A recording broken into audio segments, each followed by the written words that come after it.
There have been many criticisms against Attorney Ferdinand Topacio's recent comment about you, saying he desired you when you were Kabataan Part List Representative. Kasunod po yan ng mga batikos din laban sa kasamahan nyo sa Kamara na si Congressman Bong Suntay. Following his statement about Ann Curtis, so ano po yung nararamdaman nyo rito? Lalo na't Women's Month pa naman. Nakakagalit talaga na ngayon pa talagang Women's Month nagpakawala ng kabastusan at direktang atake sa mga kababaihan. Kaya hindi talaga namin ito papalagpasin at mariin namin kinukundina ang ganyang mga misogynistic at mapanirang mga pahayag. Kaya hindi dapat hinahayaan yung ganito na tipo ng asal ng gawi. Kaya ang mga kababaihan nagsasama-sama ngayon para matiyak na mapapalakas natin hindi lang yung mga patakaran at yung mga batas ukol dito, pero yung pag-release talaga ng awareness sa paglaban sa kultura ng abuso, sa kawalan ng respeto sa kababaihan at sa karapatan ng lahat. Well, Congresswoman, ano po yung magiging concrete actions nyo laban kay Attorney Topacio kung sinasabi po ninyo na dapat ito ay aksyonan? Kasi may mga nagsasabi po online na yung ginawa daw po ni Attorney Topacio ay isang conduct unbecoming of a lawyer. What are your thoughts?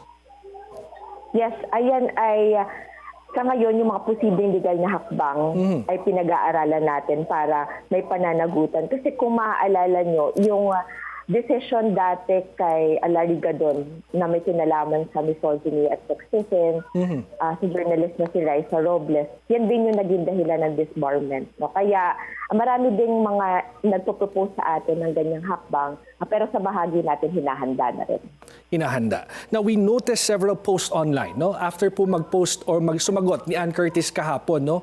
Sa naging pahayag ni Congressman Suntay, marami pong umaatake sa kanya ngayon. At yung iba, pinapakita pa yung mga dating endorsement niya, mga suot niya sa mga naging show niya at iba pa.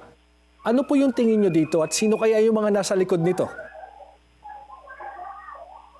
Meron talagang assuming na hindi na nga lang assuming pero talagang obviously na coordinated attacks para i-discredit yung boses ni Ann Curtis, yung kanyang pahayag.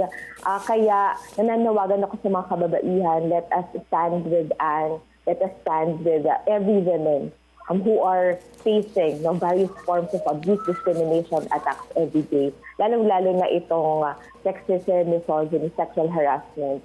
Wala yan lugar sa ating lipunan, online man or offline. Gaano po kahalaga na call out yung mga ganitong sensitibong pahayag laban sa mga kababaihan?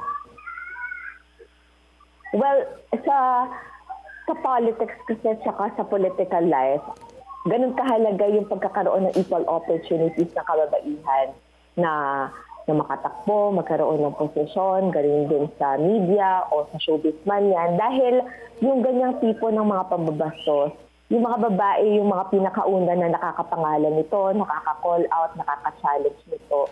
Kaya yung pagtindig ng isang Ann Curtis laban dito ay isang inspirasyon sa maraming mga kababaihan na sa lipunan kasi natin hanggang ngayon nandiyan pa rin yung yung katahimikan dahil sa takot, dahil sa hiya.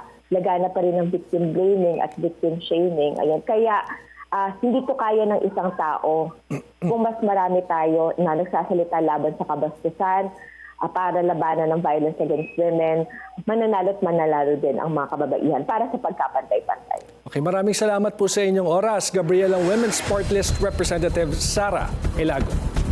Yes, maraming salamat, George. At ang panawagan natin ngayon, Women's Month, yung VAT tanggalin na.